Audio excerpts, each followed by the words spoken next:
No sé si alguna vez han estado perdidos en un bosque.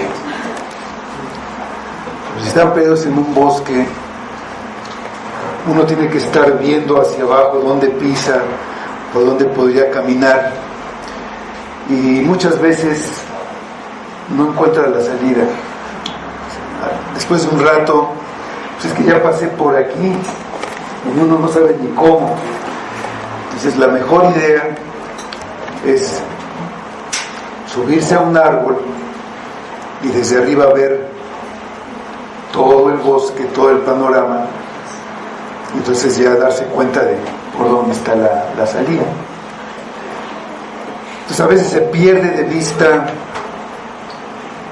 el bosque porque nos estamos fijando en las cosas de abajo, o estamos fijando en un árbol, y solo nos deja ver todo lo que es el bosque y cómo poder salir de ahí.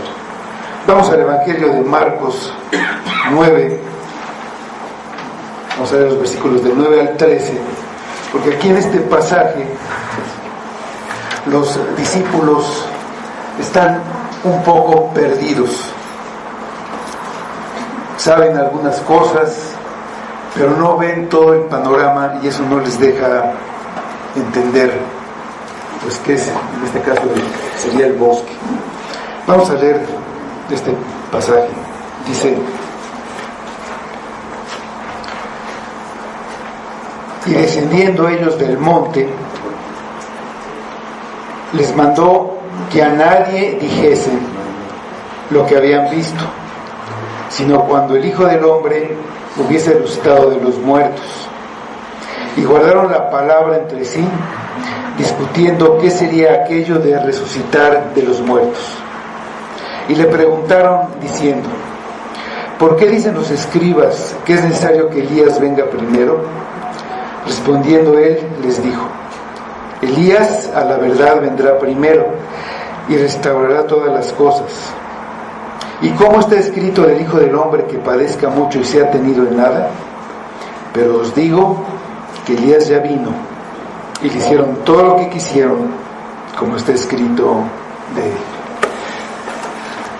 Vamos a orar.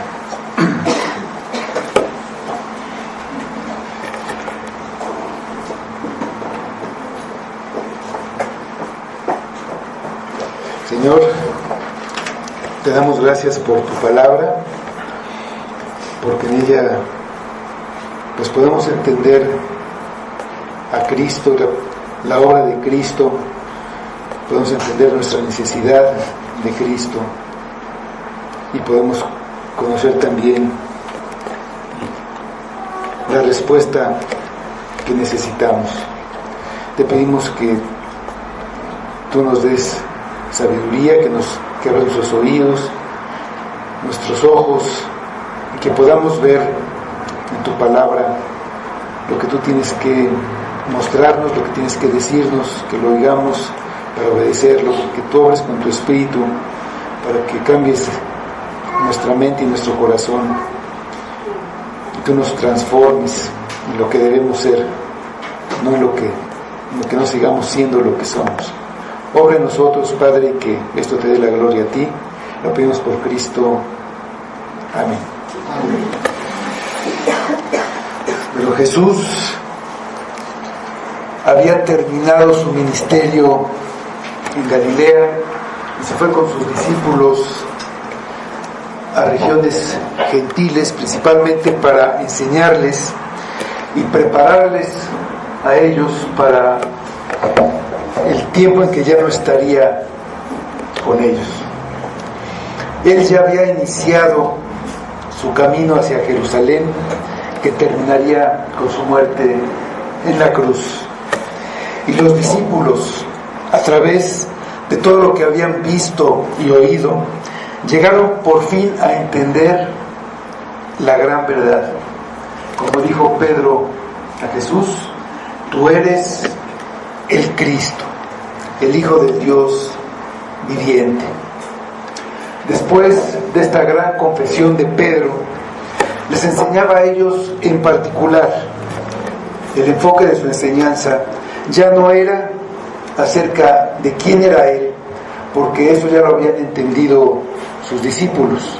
Ahora su enseñanza era acerca de la obra que Él iba a hacer como el Cristo, como lo que había dicho Pedro que Él era. Y les dijo que el Hijo del Hombre, que es un título del Cristo, al Hijo del Hombre le era necesario padecer mucho y ser desechado por los principales sacerdotes y por los escribas y ser muerto y resucitar después de 3 días.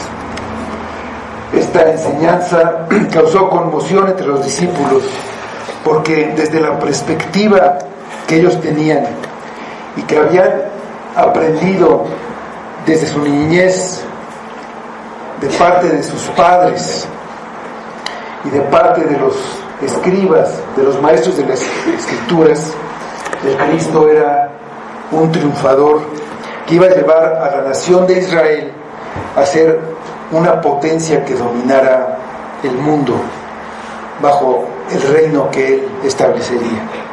Por lo que un Cristo rechazado y que iba a morir era inconcebible para ellos. Pero eso era el mensaje central del Evangelio. Las buenas noticias son que Cristo murió por nuestros pecados, como estaba profetizado, que fue sepultado y que resucitó al 3er día, todo conforme a las Escrituras. Otra enseñanza que les sorprendía es que ellos también sufrirían y que debían estar dispuestos a hacerlo. Seguirlo como sus discípulos implicaba un gran sacrificio. Debían negar su vida, no vivir por las cosas por las que vivían todos los demás, sino por Cristo. Todo lo demás era de poca importancia. No valía la pena perder la vida por ganar algo que dura poco tiempo. No existe ninguna cosa material, ni real ni imaginaria, que valga más que lo que vale el alma. Hizo una profecía de que algunos de los que estaban ahí oyendo su enseñanza no morirían sin que antes hubieran visto el reino de Dios venido con poder. Eso se cumpliría cuando Él resucitara después de su sacrificio en la cruz. Posteriormente, Él se iría, ascendería al cielo, estaría ahí por un tiempo, pero regresaría con todo su poder y gloria. 6 días después, subió con Pedro, Jacobo y Juan, 3 de sus discípulos, a un monte alto y se transfiguró delante de ellos.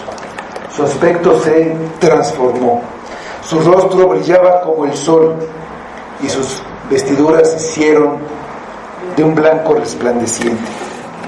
Aparecieron Moisés y Elías que hablaban con Jesús acerca del viaje que iba a hacer Jesús hacia Jerusalén, en el cual culminaría su obra. Pedro hizo el ofrecimiento de construir 3 enramadas, una para Jesús, otra para Moisés y otra para Elías. Con eso lo que estaba pensando era que permanecieran ahí y establecieran el reino que estaban esperando en ese momento. Lo que dijo Pedro de construir 3 enramadas, lo dijo porque, dice el pasaje, que estaban espantados y no reflexionó antes de hablar. Entonces vino una nube que les hizo sombra y desde la nube una voz que decía: este es mi Hijo amado, a Él oíd.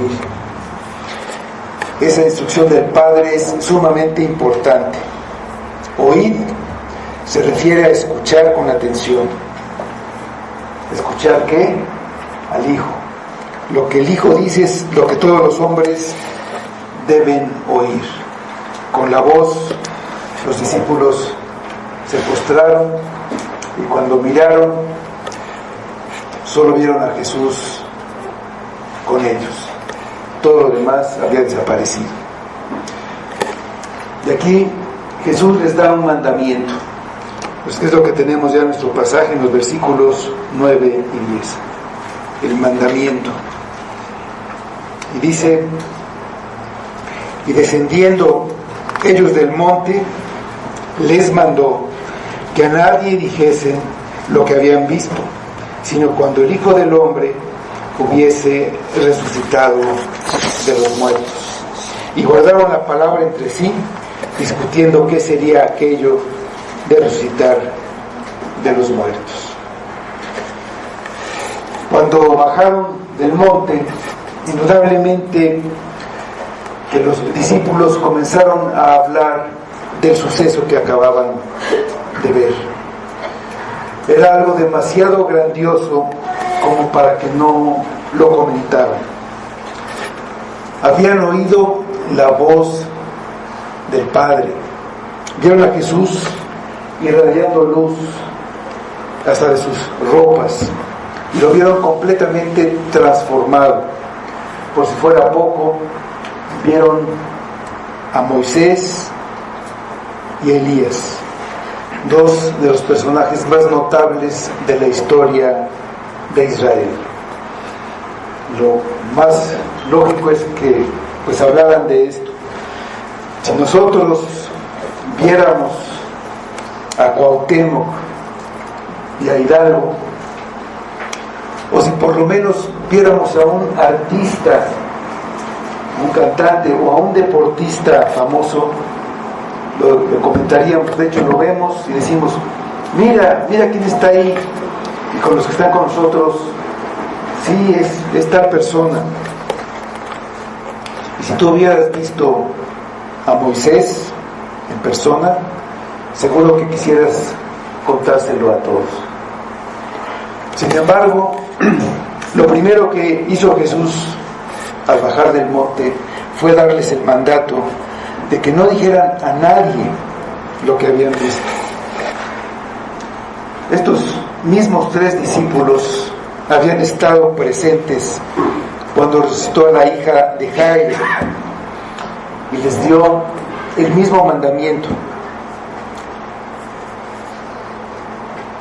Después de la confesión de Pedro de que él era el Cristo, también les dijo que no dijeran a nadie nada acerca de esto. Pero ahora les dice que esta prohibición no es para siempre. Les señala el tiempo en que ellos no solamente pueden, sino que deben hablar de lo que han visto. Es cuando el Hijo del Hombre haya resucitado de los muertos. Jesús sabía que sus discípulos no estaban listos todavía para hablar de la transfiguración, y tampoco la gente estaba lista para escuchar de ella.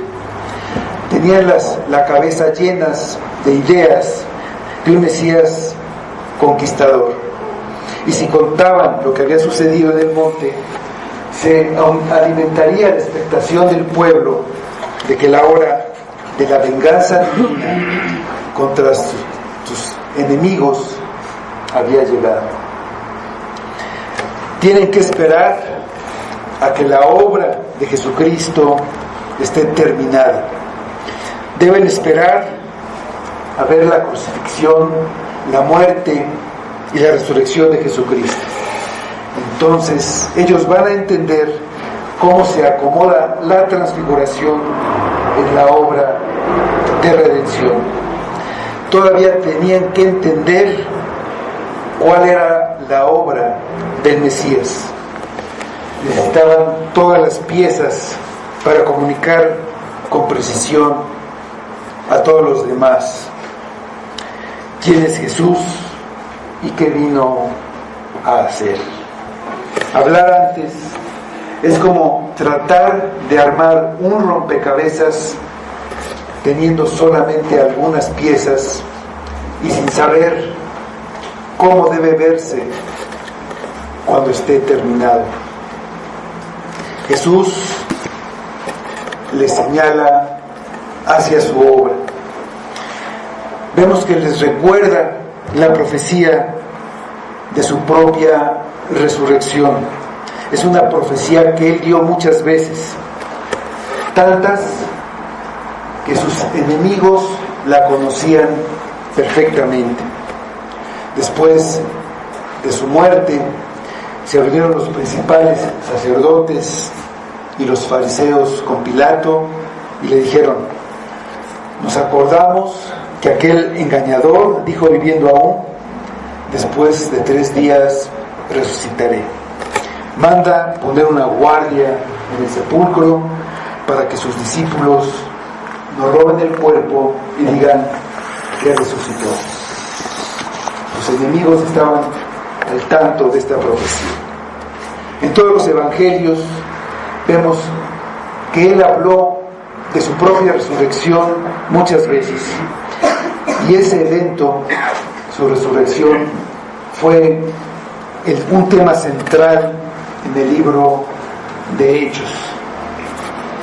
La predicación de los apóstoles siempre mencionaba la resurrección de Cristo, de cómo Dios lo levantó de los muertos y la importancia que eso tenía. Pablo decía en el libro de Hechos que los judíos lo perseguían, lo acusaban, porque él afirmaba que Jesús estaba vivo. Los apóstoles siempre dirigían a las personas hacia la resurrección, ya teniendo la pieza más importante del rompecabezas, el evento más importante de la historia del mundo, y en nuestra salvación pueden hablar de todo, incluyendo la transfiguración, pero deben hacerlo en el tiempo apropiado. 6 meses después sería la Pascua, y entonces la obra de Cristo estaría terminada. En el versículo 10 vemos que dice que ellos guardaron la palabra entre sí. Ellos hablaban entre ellos de eso, la guardaron entre sí, pero no la dijeron a nadie más. Obedecieron lo que Jesús les mandó, pero sin entender las razones por las que les dio este mandato.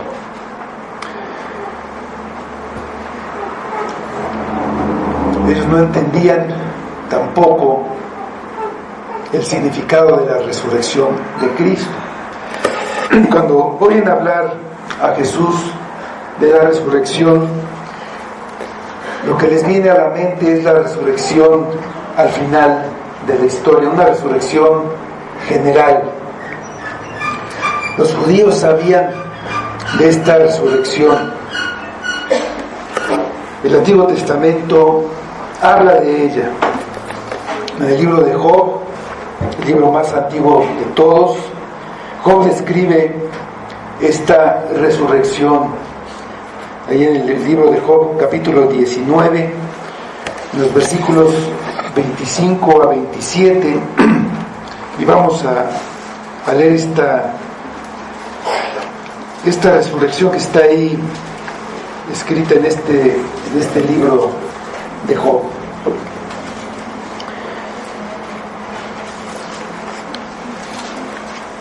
Y dice ahí Job: yo sé que mi Redentor vive, y al fin se levantará sobre el polvo, y después de deshecha esta mi piel, en mi carne he de ver a Dios, al cual veré por mí mismo, y mis ojos lo verán y no otro, aunque mi corazón desfallece dentro de mí. Entonces, la resurrección estaba en el Antiguo Testamento. El profeta Daniel hizo una profecía de esta resurrección general cuando dice que muchos que duermen en el polvo de la tierra serán despertados, unos para vida eterna y otros para vergüenza y confusión perpetua, hasta el final del libro de Daniel. Los judíos sabían de esta resurrección y creían en ella. Cuando Jesús resucitó a Lázaro, Marta le dijo: Señor, si hubiera estado aquí, mi hermano no habría muerto. Jesús le dijo: tu hermano resucitará. Marta respondió: yo sé que resucitará en la resurrección, en el día postrero. Esto era una creencia de los judíos, de la mayoría. Los saduceos no creían en la resurrección, pero el pueblo judío en general, pues vemos que creían en esta resurrección general. Los discípulos estaban pensando en esa resurrección y no entendían cómo se acomodaba ahí la resurrección de Cristo 3 días después de su muerte. Lo que habían aprendido de los escribas no incluía la muerte del Cristo y por lo tanto pues tampoco estaba incluida su resurrección. Pensaban en un Mesías que iba a venir a reinar sobre toda la tierra. Un Mesías que venía y moría no tenía sentido para ellos. Esto es también lo que significa que ellos discutían entre sí qué sería aquello de resucitar de los muertos. Eso no quiere decir que la muerte y la resurrección del Mesías no estaban en las profecías. En Isaías 53:10 claramente está la muerte y la resurrección del Cristo. Cuando habla ahí de poner su vida por expiación por el pecado, esto necesariamente significa la muerte, y después vivir por largos días. Dice el versículo: con todo eso Jehová quiso quebrantarlo, sujetándole a padecimiento. Cuando haya puesto su vida en expiación por el pecado, verá linaje, vivirá por largos días, y la voluntad de Jehová será en su mano prosperada.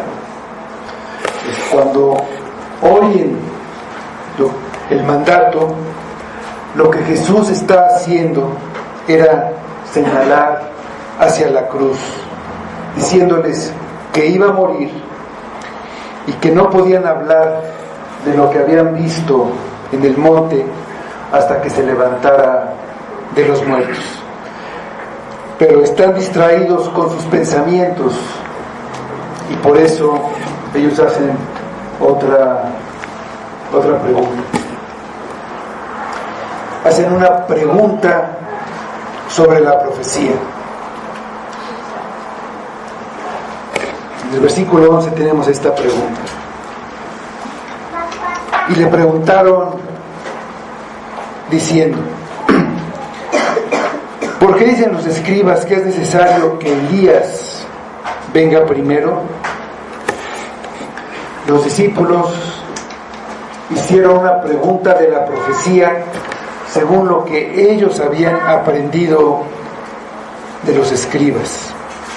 Esta pregunta está relacionada con lo que escucharon de la resurrección de Cristo. Dicen: ¿qué pasa entonces con Elías? El profeta Malaquías había hecho una profecía acerca de Elías. Vamos un momento allá a Malaquías. Vamos a ver primero el capítulo 3, versículo 1.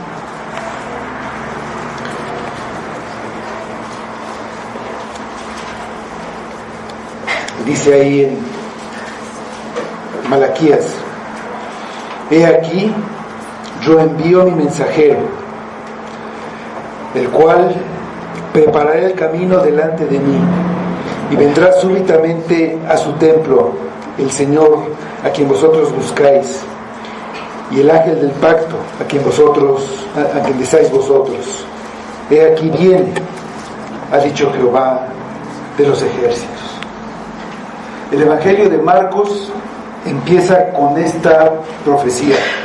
En Marcos 1:2, sin perder ahí Malaquías, vamos a regresar ahí, pero dice Marcos 1:2, como está escrito en Isaías, el profeta: he aquí, yo envío mi mensajero delante de tu faz, el cual preparará tu camino delante de ti. Esta profecía es de Malaquías. Ahí dice Marcos, como dice el profeta Isaías, pero da una profecía de Isaías y da también esta de Malaquías. Pero regresando a Malaquías, en el capítulo 4, vemos esta profecía sobre, ya especificada sobre Elías. Y dice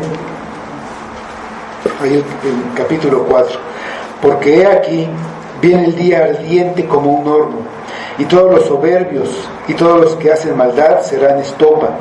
Aquel día que vendrá los abrazará, ha dicho Jehová de los ejércitos, y no los dejará ni raíz ni rama. Mas a vosotros, los que teméis mi nombre, nacerá el sol de justicia, y en sus alas traerá salvación, y saldréis y saltaréis como becerros de la manada. Hollaréis a los malos, los cuales serán ceniza bajo las plantas de vuestros pies, en el día en que yo actúe, ha dicho Jehová de los ejércitos. Acordaos de la ley de Moisés, mi siervo, al cual encargué en Horeb ordenanzas y las leyes para todo Israel. He aquí, yo os envío al profeta Elías, antes que venga el día de Jehová grande y terrible. Él hará volver el corazón de los padres hacia los hijos, y el corazón de los hijos hacia los padres, no sea que yo venga y hiera la tierra con maldición. En los primeros versículos hay muchas palabras de ira y juicio, refiriéndose al fin del mundo. En medio de eso hay una profecía acerca de Elías a partir del versículo 5. Él será enviado antes del día de Jehová grande y terrible. Los discípulos están bajando del monte y con esta profecía en mente ellos piensan: nosotros acabamos de ver a Elías, ya se va a acabar el mundo. Ellos están con la expectativa de que Jesús haga pública su gloria y comience a reinar sobre el mundo. Están listos para ir a Jerusalén, para gobernar al mundo, estar a la izquierda y a la derecha del que va a ser Señor de señores, cumpliendo todas las profecías. ¿Cómo es que Jesús va a morir? Eso no es posible si va a empezar el reino y la gloria del Mesías. Además, Elías debe venir primero en un juicio de fuego. Va a destruir a todos los enemigos. Ellos los van a hollar como cenizas bajo sus pies. ¿Cómo se va a cumplir esto? Ellos piensan: vimos a Elías, pero se fue. ¿Cómo va a cumplir esta profecía? ¿Cuándo va a venir para que se cumpla esto? Viendo la pregunta de los discípulos, nos damos cuenta que ellos tienen dificultad para ver a Jesús como el siervo sufriente de Dios. Entonces, vemos que hay dos profecías: la de la venida de Elías y la del siervo sufriente de Dios. Los discípulos recuerdan la profecía sobre Elías y Jesús les recuerda esta profecía del siervo sufriente, diciendo que debe morir, que debe sufrir. Y no pueden ver ellos cómo las dos profecías se unen. Es como si estás parado en la cima de un monte alto y tal vez puedes ver la cumbre de otro monte que está enfrente, pero no puedes ver el valle que lo separa, y no puedes ver que en realidad los dos montes se unen, están unidos. Los discípulos ven la profecía del Mesías reinando y gobernando sobre el mundo, pero no están viendo el otro monte, de cómo el Cristo iba a sufrir. No pueden ver que las profecías sobre Elías ya se cumplieron. Entonces preguntan, si Elías no vino para cumplir la profecía que habla de él, sino que se fue, ¿cómo es que el Cristo se va a quedar para gobernar si además va a morir? Ellos hablan de las enseñanzas de los escribas, que son expertos en las escrituras, son los que interpretan la ley y las profecías, y ellos dicen que Elías va a regresar antes del Mesías, antes del juicio. ¿Cómo deben entender esto? Tenemos la respuesta de Jesús en el versículo 12.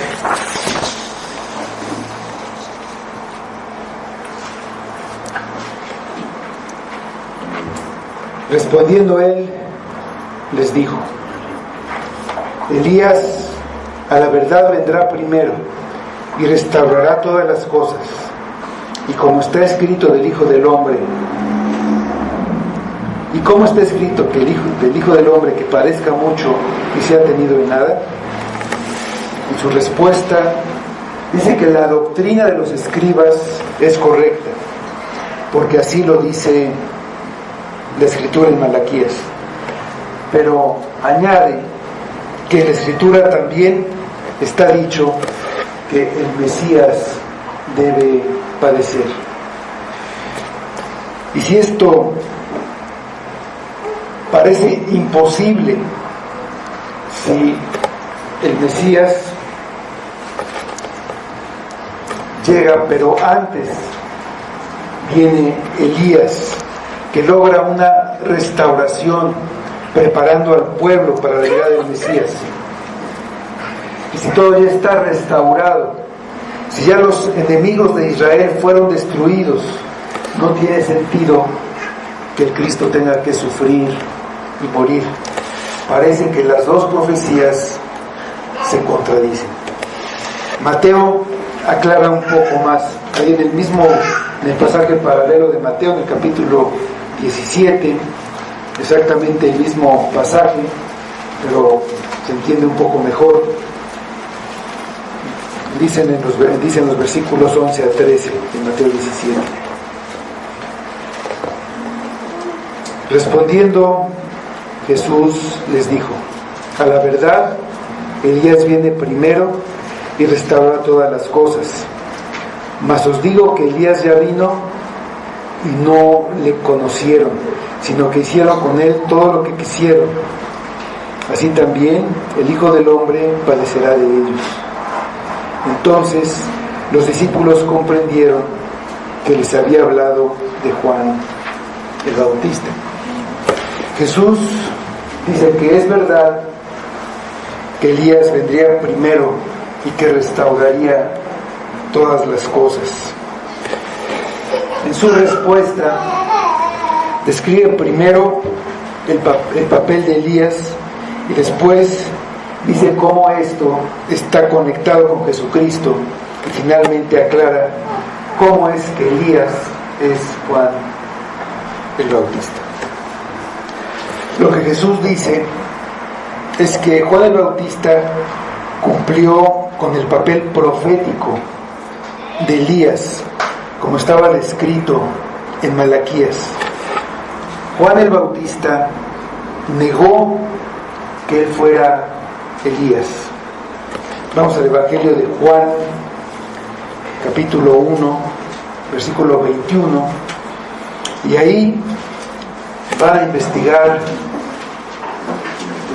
de parte de los escribas de Jerusalén quién es esta persona que está predicando ahí en el desierto. Y dice en el versículo 21, y le preguntaron: ¿qué pues? ¿Eres tú Elías? dijo: no soy. ¿Eres tú el profeta? Y respondió: no. Él no era Elías, que había regresado físicamente a la tierra. Lo que Jesús dice es que Juan el Bautista cumplió con el ministerio preparatorio de Elías.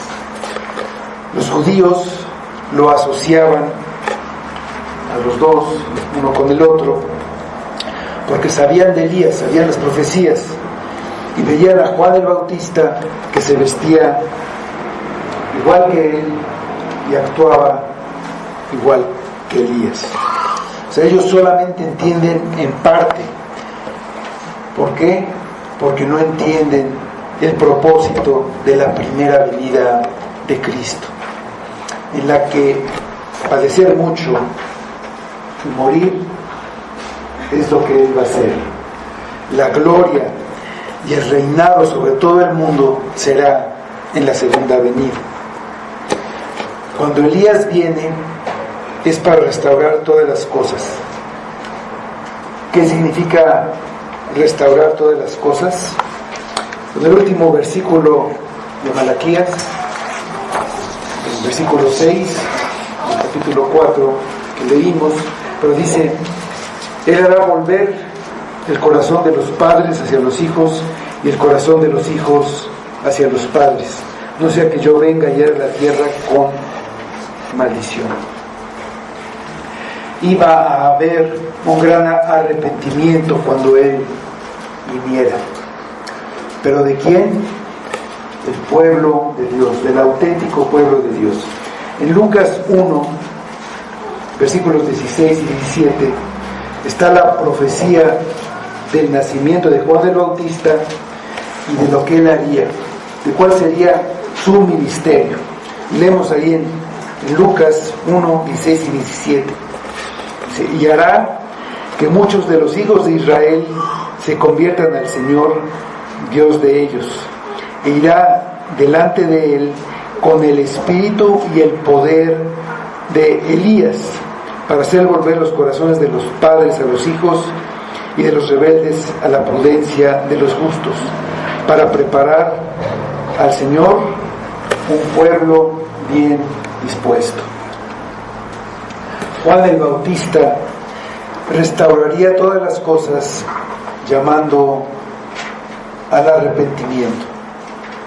Él podía ser Elías, no en el sentido de ser el Elías del Antiguo Testamento, sino que vino como Elías, venir como Elías, como dice ahí, con el poder, con el espíritu de Elías. Iba a usar el mismo tipo de ropa, y los dos, Elías y Juan el Bautista, buscaban el arrepentimiento del pueblo. Hablaban de la necesidad de seguir al Señor. Elías decía: si Baal es el Señor, vamos a seguir a Baal, pero si Jehová es el Señor, hay que seguir a Jehová. Los dos señalaban a Jesucristo. El reino del Mesías que anunciaba Juan el Bautista no era un reino militar, no era un reino de este mundo, ni es un reino como son los de este mundo. Es un reino espiritual que está en el corazón de aquellos que se arrepentían y que confiaban completamente en la obra de Cristo, que venció a sus enemigos, a los enemigos del pueblo, que no son otras naciones, sino el pecado y sus consecuencias, la muerte y la condenación. Juan el Bautista es como Elías. Dice Jesús que Elías restaurará todas las cosas. Él interpreta la profecía de Malaquías 4 y sigue diciendo que, como está escrito del Hijo del Hombre, que padezca mucho y que sea tenido en nada. Él dirige la atención a la parte más importante de la profecía de la cruz. Los detalles desvían la atención y no dejan ver lo verdaderamente importante. Si nos detenemos a observar un árbol, dejamos de ver el bosque. Lo que Jesús hace es dirigir a los discípulos para que miren hacia la cruz de Cristo. Lo explica en el versículo 12. Está escrito del Hijo del Hombre que padezca mucho y sea tenido en nada. Les dice a los discípulos: ustedes me preguntan, ¿cómo puedo ser yo el Mesías si Elías no ha venido? Pero yo les pregunto a ustedes, ¿cómo puedo ser yo el Mesías si no padezco mucho y muero? Este evento también estaba profetizado. Él mismo lo dijo unos días antes, pero el profeta Isaías lo predijo, lo profetizó cientos de años antes. Él predijo los sufrimientos del Cristo. Y está en muchas otras profecías, pero la más conocida es esta, Isaías 53. Vamos a ver los versículos 4 a 6.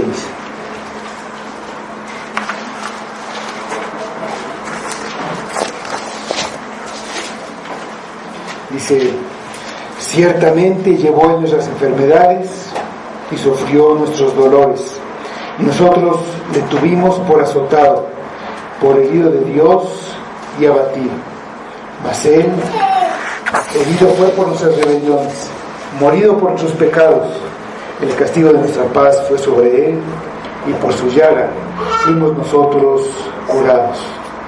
Todos nosotros nos descarriamos como ovejas, cada cual se apartó por su camino, mas Jehová cargó en él el pecado de todos nosotros. Se describe un sufrimiento para el Cristo, pero es por nuestra causa. Son nuestros dolores, es por nuestras rebeliones, por nuestros pecados. Es el pago en nuestro lugar del castigo que nosotros merecíamos. Él sufre en nuestro lugar. Las enfermedades eran nuestras. Nosotros debíamos sufrir nuestros dolores. Nosotros debíamos ser azotados. Nosotros somos los que debíamos ser afligidos. Nosotros somos los que merecemos ir al infierno. No merecemos estar aquí, pero Él tomó nuestro lugar. Esto es lo que quiere que los discípulos vean: la obra del Mesías, que iba a recibir la ira de Dios que nos correspondía a nosotros. Nosotros nos descarriamos como ovejas. Cada uno se ha ido por su propio camino y cada uno tiene sus propios pecados. Pero en lugar de que nuestros pecados quedaran sobre nosotros, Dios los puso sobre Cristo y ahí fueron castigados. Esa obra de Cristo en la cruz es la que logra liberar al pueblo. Esa obra es la que derrota a sus enemigos. Esa es la obra que salva al pueblo. Él murió para que tengamos vida. Sobre esto es de lo que está hablando Jesucristo, de cómo va a padecer mucho hasta morir. Esa es la profecía que los discípulos deben ver y que no están viendo, porque la profecía de Elías no los deja ver más allá. ¿Ves tú esa profecía? ¿Es sobre lo que se basa tu fe?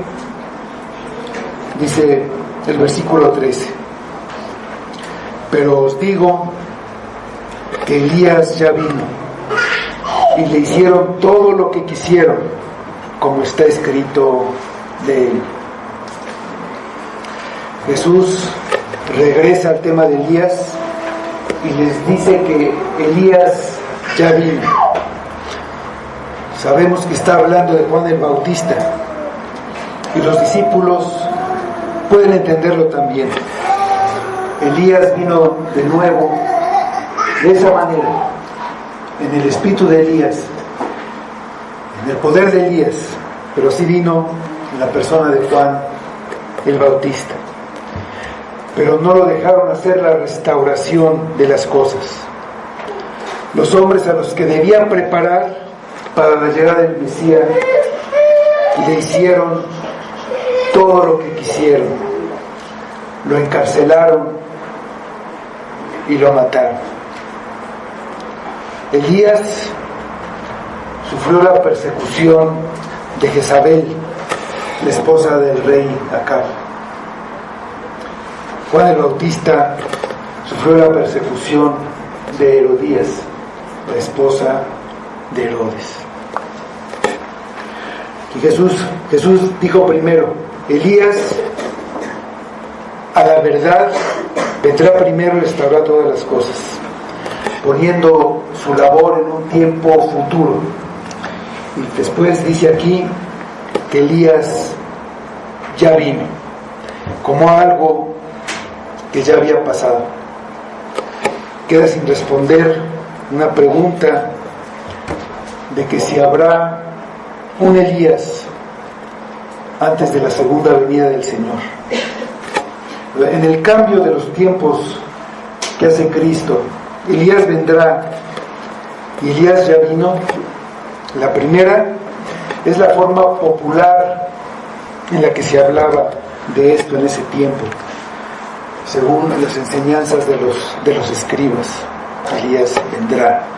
Y la segunda, ya vino, ahí da la interpretación correcta.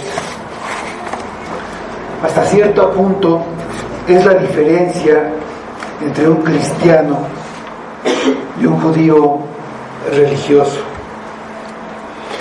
El judío cree que el Mesías todavía está por venir. El cristiano sabe que ya vino. Pero en lo que debemos enfocarnos es en la profecía de la muerte de Cristo en la cruz y en su resurrección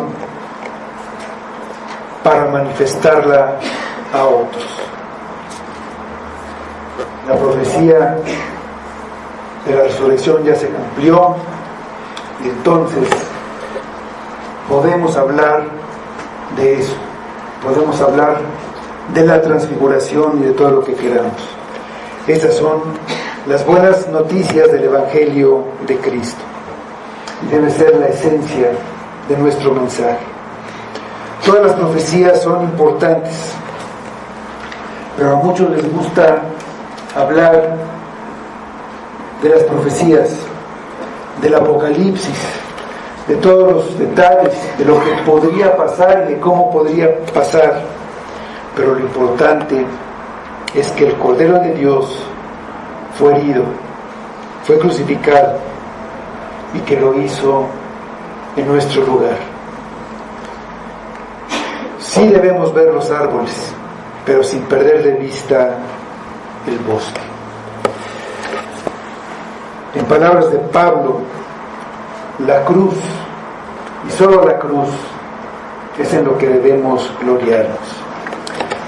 Vamos a Gálatas 6:14.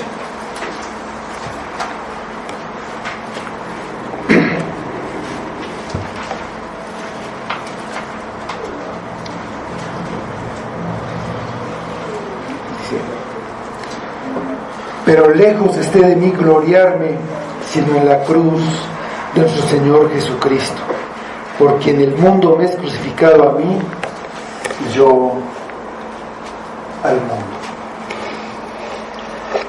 Tenemos las profecías. La profecía se ha cumplido. Cristo murió. Elías predicó el arrepentimiento.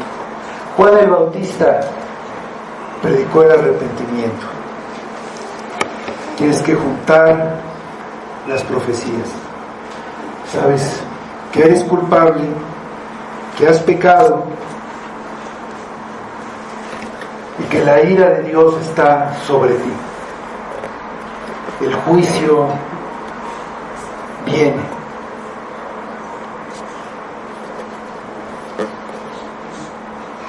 Elías, Juan el Bautista te llaman al arrepentimiento.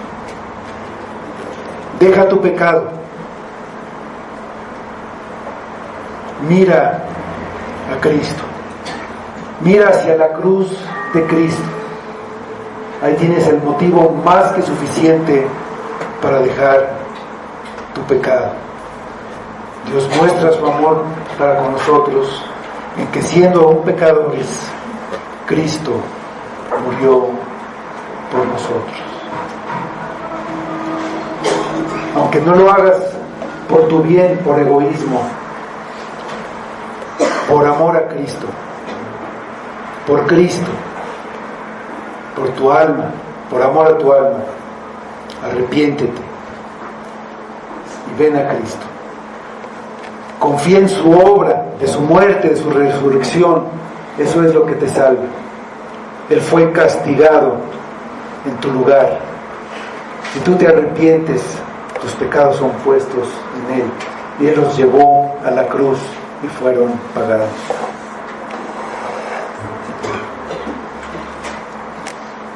¿Entiendes las profecías? ¿Entiendes la profecía de la muerte y la resurrección de Cristo como para que te gloríes en la cruz? Vamos a orar.